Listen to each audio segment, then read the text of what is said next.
하나님의 말씀에 근거하고 있고 그 말씀에서 나를 향한 또 여러분들을 향한 하나님의 부르심이 시작된다는 것입니다. 오늘 4절의 말씀을 우리 함께 읽겠습니다. 여호와의 말씀이 내게 임하니라 이르시되. 하나님의 말씀이 예레미야에게 임하고 있습니다. 예레미야는 그 말씀 안에 거하고 있고 또한 예레미야는 그 말씀 안에 충만하게 머물면서 하나님의 부르심을 받고 있습니다. 여기에서 우리가 주목해야 할 것은 그 부르심 안에 나를 향한 또한 여러분들을 향한 하나님의 정의가 있다는 것입니다. 바로 너는 이런 사람이다. 너는 이런 사람이야. 라는 하나님께서 내려주시는 정의가 그 부르심 안에 내포되어 있다는 것입니다. 그래서 우리가 매 순간순간마다 하나님의 그 부르심에 확신 있는 사람들은 하나님께서 내려주신 그 정의로 세상을 살아가는 사람들입니다. 하나님께서 예레미야를 부르시고 계십니다. 그리고 그 부르심에는 예레미야를 향한 하나님의 정의가 있습니다. 오늘 말씀 5절의 말씀입니다. 우리 5절의 말씀 함께 읽겠습니다. 시작. 내가 너를 모태에 짓기 전에 너를 알았고 내가 배에서 나오기 전에 너를 성별하였고 너를 여러 나라의 선지자로 세웠노라 하시기로. 아멘. 여기서 우리가 좀 주목해야 할 단어들이 있는데요. 너를 알았고 너를 성별하였고 그리고 세웠노라입니다. 이 말씀을 세번역 성경에서 보게 되면은 내가 너를 선택했고 내가 너를 구별했고 내가 너를 세웠노라라고 말씀하고 계십니다. 하나님께서 예레미야를 선택했다는 겁니다. 그리고 그 예레미야를 거룩하게 사용하기 위해서 구별했다는 겁니다. 그리고 하나님께서 그 예레미야의 의지와는 상관없이 주권적인 은혜로 예레미야를 열방의 선지자로 세웠다는 것입니다. 오늘 이 말씀 가운데서, 이 5절의 말씀 가운데서 예레미야를 향한 하나님의 정의가 있습니다. 그것은 바로 너는 선택받은 사람이다. 너는 구별된 사람이다. 너는 열방의 선지자다. 라는 것이 예레미야를 향한 하나님의 정의였습니다. 그래서 우리는 인생을 살아갈 때 중요한 한 가지를 깨닫는 것은 나를 향한 하나님의 정의로 살아가는 그 사람을 통하여서 하나님은 당신의 뜻과 당신의 계획을 이루어 가신다는 것입니다. 그러나 우리는 그렇게 살지 않습니다. 예레미야 선지자도 마찬가지였던 것 같습니다. 오늘 6절의 말씀인데요. 6절의 말씀을 우리 함께 읽겠습니다. 시작. 내가 이르시되 슬프도소이다. 주 여호와여 보소서 나는 아이라 말할 줄을 알지 못하나이다 하니. 하나님 잘 보십시오. 나는 아이입니다. 라고 예레미야는 자기 자신을 스스로 정의하고 있습니다. 자기 자신을 정의하는데 나는 아이입니다. 라고 예레미야는 정의하고 있습니다. 왜 이렇게 생각을 할까요? 말을 할 줄 모르기 때문입니다. 선지자는 말을 잘 해야 되는데 나는 그렇게 말을 능수능란하게 하지 못합니다. 그리고 나는 능력이 없습니다. 나는 재능도 없고 누가 나를 인정해주는 사람도 없습니다. 가진 것도 없고 특별하게 별 볼 일 없는 사람입니다. 그리고 두렵습니다. 진리를 선포하는데 오히려 진리를 선포하는 그 사람이 핍박을 당하는 이 시대에, 부패할 대로 부패한 이 시대에, 나라는 영적으로 타락할 대로 타락한 이 시대에 우상을 더 열심히 섬기고 하나님의 보호를 거절하고 주변의 강대국에게 더 그 보호에만, 강대국의 보호에만 의지하려는 이 어두운 시대에, 그리고 위태위태한 이 시대에 내가 어떻게 선지자로 이 사명을 감당할 수 있겠습니까? 나는 하지 못합니다. 나는 아이입니다. 자기 자신 스스로를 예레미야는 정의하고 있습니다. 저희들도 똑같습니다. 이런 일들이 나에게 또한 여러분들에게 주어졌을 때 예레미야처럼 똑같은 말로 할 것입니다. 나는 능력이 없습니다. 나는 재능도 없습니다. 나는 가진 것도 없습니다. 나는 별 볼 일 없는 사람입니다. 나는 스펙도 없습니다. 그리고 두렵습니다. 예레미야와 똑같이 말할 것입니다. 나는 아이입니다. 라고 스스로 자신을 정의할 것입니다. 17년 동안 전응아로 살았던 빅터 이야기, 우리는 잘 알고 있습니다. 빅터가 어렸을 때 IQ를 검사했는데 선생님의 실수로 IQ 173을 73으로 착각을 했습니다. 이 착각을 한 선생님이 이 빅터에게 이렇게 말을 합니다.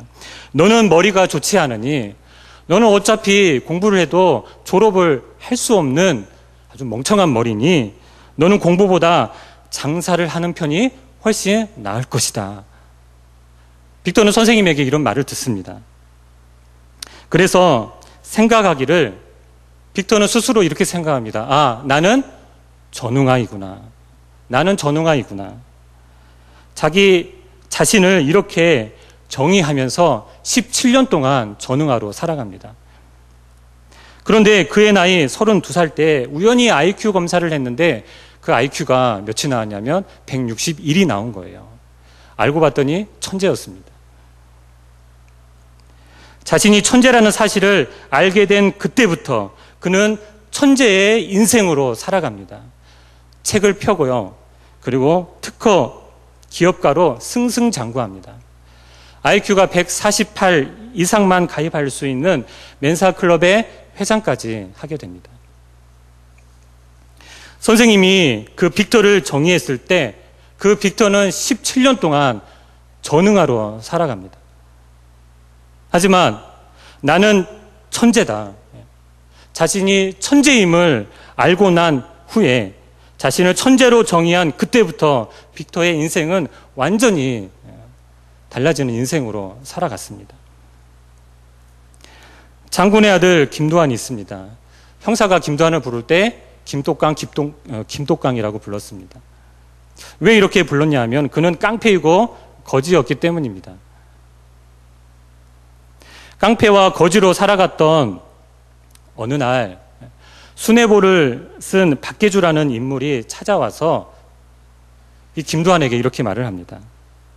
당신은 청산리 대첩의 김좌진 장군이 당신의 아버지입니다. 김도환은 자신이 장군의 아들이라는 사실을 알게 됩니다. 그날부터 그는 깡패, 거지 같은 그런 삶을 살아가는 것이 아니라 장군의 아들로 자신을 정의한 그때부터 그의 인생은 완전히 달라지기 시작합니다. 패만 끼치고 살았던 그의 인생이 정말 쓸모없는 인생으로 살았던 그가 애국자가 되고 반듯한 삶을 살아가기 시작합니다.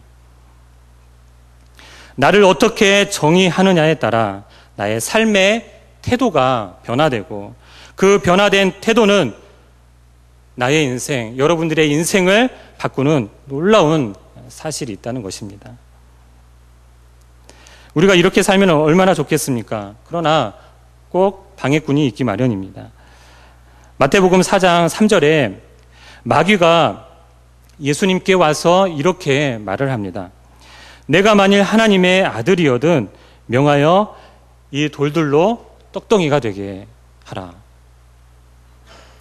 너의 존재가 정말 하나님의 아들이라면 이 돌을 떡으로 바꾸는 그 능력을 보여달라는 것입니다. 마귀가 우리를 넘어뜨리는 방법이 있는데 그것은 바로 내가 누구인지에 대한 혼란을 가져오게 하는 것입니다.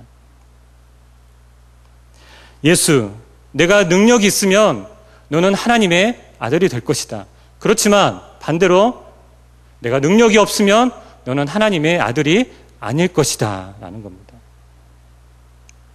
내가 소유와 업적과 큰 능력이 있으면 너는 선지자가 될 수 있고 너는 큰 용사가 될 수 있고 너는 얼마든지 예수님의 제자가 될 수 있고 교회에서 직분을 받을 수 있겠지만 내가 소유도 없고 업적도 없고 큰 능력도 없다면 너는 선지자도 될 수 없고 큰 용사도 될 수 없고 예수님의 제자도 될 수 없고 교회에서 직분도 받을 수 없게 될 것이다.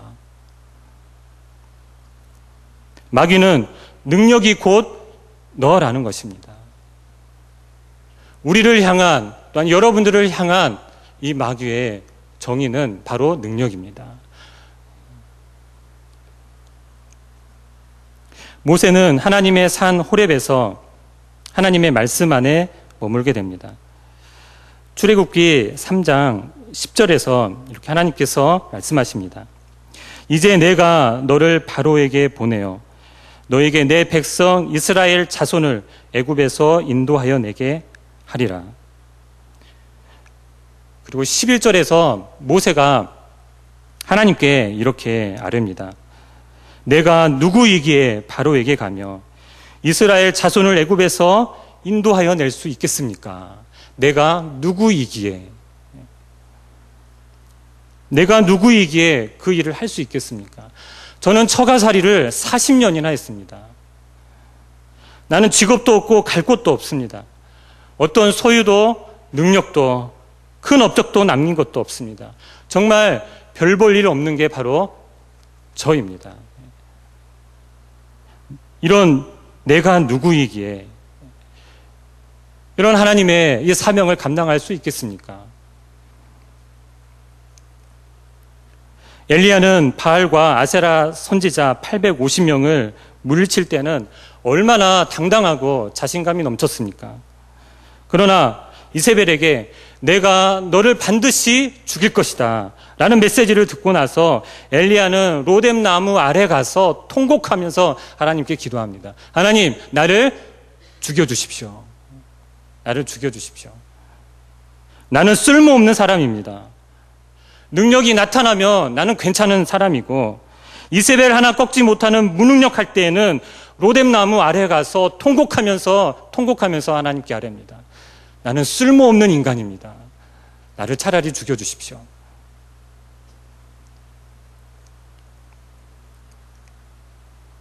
여러분들께서는 이 실패와 성공의 삶 속에서 나 자신에 대한 정의를 어떻게 내리고 있습니까? 업적과 소유와 능력이 많을 때에는 나는 당당하고 자신감이 넘치지만 업적과 소유와 능력이 없을 때에는 나는 쓸모없는 사람입니다. 이렇게 좌절하면서 통곡하지는 않으십니까? 능력이 곧 나에 대한 정의가 될 수 없습니다. 소유가 곧 나의 정의가 될 수 없습니다. 업적이 곧 여러분들의 정의가 될 수 없습니다. 예수님께서는 당신 자신을 어떻게 정의하고 계십니까? 마태복음 4장 4절에서 이렇게 말씀하고 계십니다. 예수님께서 대답하여 이르시되 기록되었으되 돌을 떡으로 만들 수 있는 그 능력으로 예수님 자신 스스로를 정의하지 않습니다. 기록되었으되 바로 말씀으로 예수님 자신 스스로를 정의하고 있습니다. 즉 하나님께서 어떻게 정의하느냐에 따라 바로 나입니다. 하나님께서 어떻게 정의하고 있는가가 바로 나라는 것입니다. 하나님께서 어떻게 정의하고 있는가가 바로 여러분들이라는 겁니다. 세례 요한에게 사람들은 이렇게 묻습니다. 당신은 누구입니까? 그 세례 요한이 자기 자신을 어떻게 정의합니까? 선지자 이사야의 말과 같이, 즉 하나님의 말씀으로 세례 요한은 자기 자신을 정의하고 있습니다. 믿음의 선진들의 공통점은 소유나 업적이나 능력으로 자기 자신을 정의하지 않았습니다. 하나님의 말씀으로 그들 자신을 정의했습니다. 하나님께서 어떻게 정의하고 있는가가 바로 나이고 바로 여러분들입니다. 하나님께서 그 사람과 일을 하고 싶을 때 꼭 찾아가셔서 한 가지 바꾸시고 시작하시는 것이 있습니다. 그것이 바로 나에 대한 정의입니다. 사사기 6장 14절에 하나님께서 기드온에게 이렇게 말씀하십니다. 너에게 있는 그 힘을 가지고 가서 이스라엘을 미디안의 손에서 구원하여라. 내가 이를 위해서 너를 보낸다 라고 말씀하십니다. 그리고 15절에 기드온이 이렇게 대답합니다. 오 주여, 내가 무엇으로 이스라엘을 구원할 수 있습니까? 보소서, 나의 집은 므낫세 중에 극히 약하고 나는 내 아버지 집에서 가장 작은 자입니다. 그러면서 기드온은 자기 자신을 정의합니다. 어떻게 정의합니까? 나는 우리 가문 중에서 가장 약한 나입니다. 또한 우리 집에서 나는 가장 작은 자입니다. 그렇게 자기 자신 스스로를 기드온은 정의하고 있습니다. 능력이 없습니다. 소유도 없습니다. 대단한 업적 하나 이룬 것이 없습니다. 내가 어떻게 사사가 될 수가 있겠습니까? 내가 어떻게 하나님의 이 사명을 감당할 수 있겠습니까? 이런 기드온에게 하나님께서 어떻게 말씀하십니까? 하나님께서 이렇게 말씀하십니다. 큰 용사여라고 하나님은 기드온을 향하여 하나님의 정의를 말씀하고 있습니다. 기드온은 나는 가장 약하고 나는 가장 작은 자 중에 작은 자라고 정의하지만 하나님은 이 기드온을 향하여 이렇게 정의합니다. 큰 용사여라고 정의합니다. 왜입니까? 내가 너와 함께 하기 때문이다. 큰 용사여, 내가 너와 함께 하기 때문에 기드온 너는 큰 용사라고 하나님께서 기드온을 향하여 그렇게 정의하고 계십니다.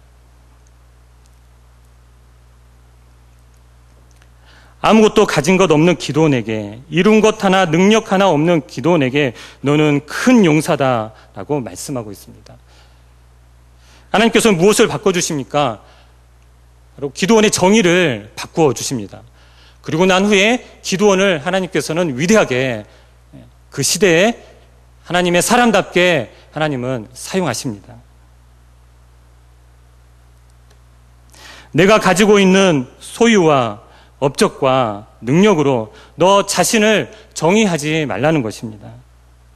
그것은 세상이 하는 정의이고 그것은 악한 사단이 내리는 정의라는 것입니다. 기드온, 너의 정의는 기록된 대로 큰 용사라는 것입니다. 왜입니까? 살아계신 하나님께서 기드온, 너와 함께 하시기 때문이다.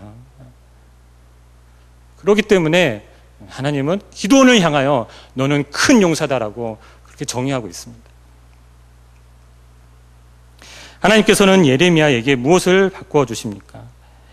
예레미야는 스스로 이렇게 정의합니다. 나는 아이입니다. 말할 줄을 알지 못하는 나는 아이입니다. 나는 아무것도 할 수 없는 아이입니다. 내가 무엇을 할 수 있겠습니까? 그러면서 스스로 그렇게 정의를 하고 있습니다. 이런 예레미야에게 하나님은 어떻게 정의를 내리고 있습니까? 이런 예레미야를 향하여서 하나님은 어떻게 예레미야를 정의하고 있습니까? 너는 열방의 선지자다. 그렇게 정의를 내리고 있습니다. 나는 아이입니다. 이 험악한 이 시대에 정의를 말하면은 그 정의를 말하는 그 사람의 입을 찢어버리는 그 험한 이 시대에 나는 아무것도 할 줄 모르는 나는 작은 아이입니다. 라고 자기 자신 스스로를 정의하는 그 예레미야를 향하여서 하나님은 너는 열방의 선지자다라고 정의하고 있습니다. 너는 구별된 사람이다. 내가 너를 선택한 사람이다. 그렇게 하나님께서는 예레미야를 향하여서 하나님의 정의를 말씀하고 계십니다. 하나님께서 정의한 그 정의로 나를 바꾼 뒤에 하나님께서는 하나님 당신의 일을 그 사람과 함께 하십니다. 사무엘하 23장에 보시면 다윗 인생 말년에 대해서 자기 자신을 정의합니다. 다윗은 자신이 지금까지 살면서 실패하고 그리고 자신의 오점과 자신의 허물로 자기 자신을 정의하지 않았습니다. 그렇다고 해서 자신이 가지고 있는 소유와 큰 업적과 큰 능력으로 자기 자신을 정의하지도 않았습니다. 다윗은 이렇게 자기 자신을 정의합니다.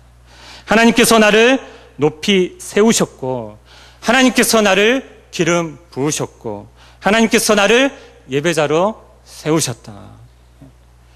다윗은 자신의 인생 말년에 자기 자신을 이렇게 정의합니다. 다윗이 이룬 업적이 얼마나 위대하고 찬란합니까? 그러나 그 업적으로 자신을 정의하지 않습니다. 또 반대로 다윗은 얼마나 하나님 앞에 합당치 못한 일들을 했습니까? 실패와 오점투성입니다. 그걸로 또한 자기 자신을 정의하지 않습니다. 다윗은 하나님께서 주신 그 은혜로 자신을 정의하고 있습니다. 하나님께서는 또한 우리를 어떻게 정의하고 있습니까?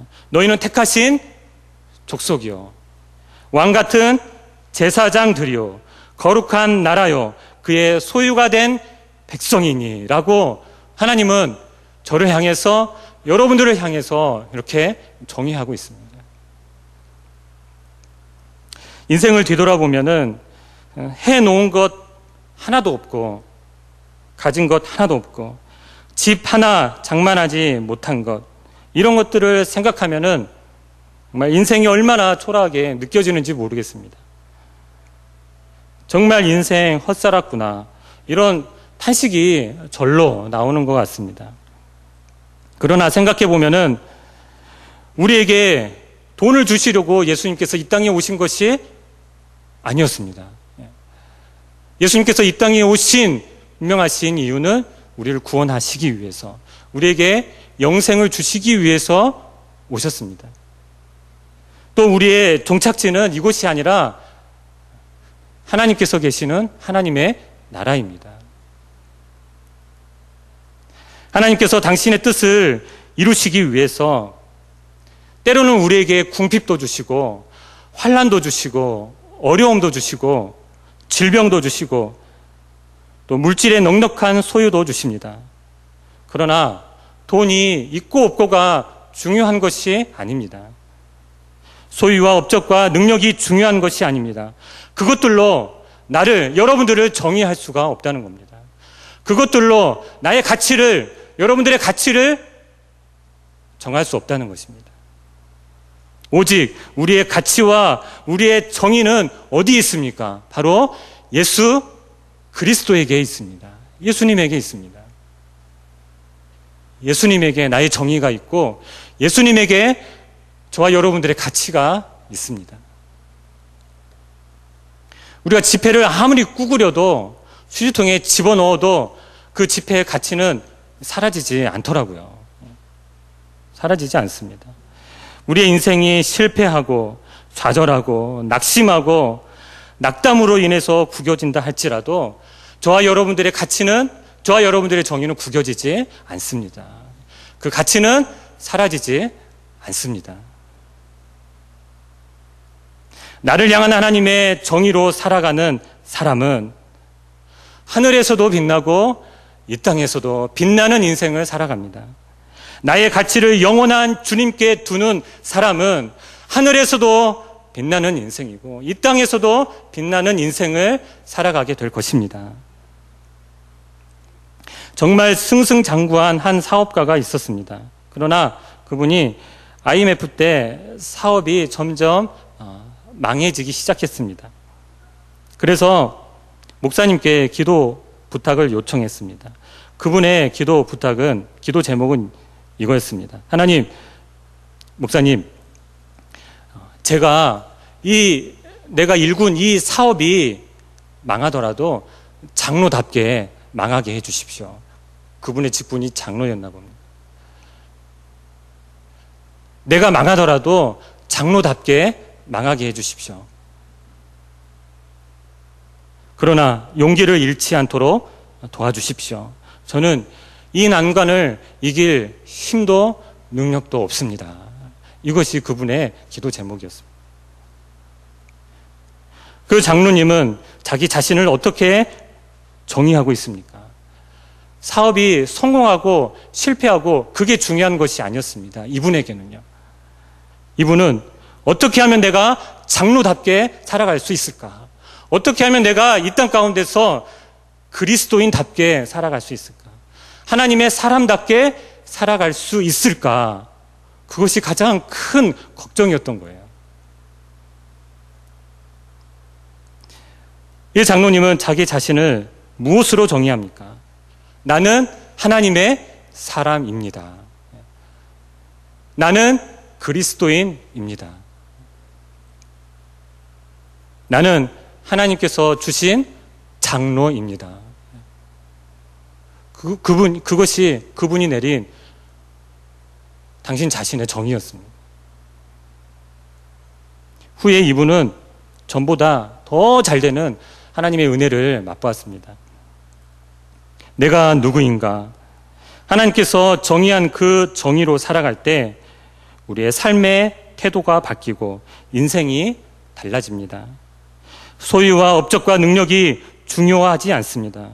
비록 이 땅에서 넉넉하지 않을지라도 자신의 아들까지 기꺼이 내어주신 그분의 사랑이 너는 내 아들이야, 너는 내 딸이야 라는 정의를 붙들며 살아갈 때, 나를 향한 하나님의 정의를 붙잡으며 살아갈 때 이 땅에서 빛나는 인생으로 살아가게 될 것입니다.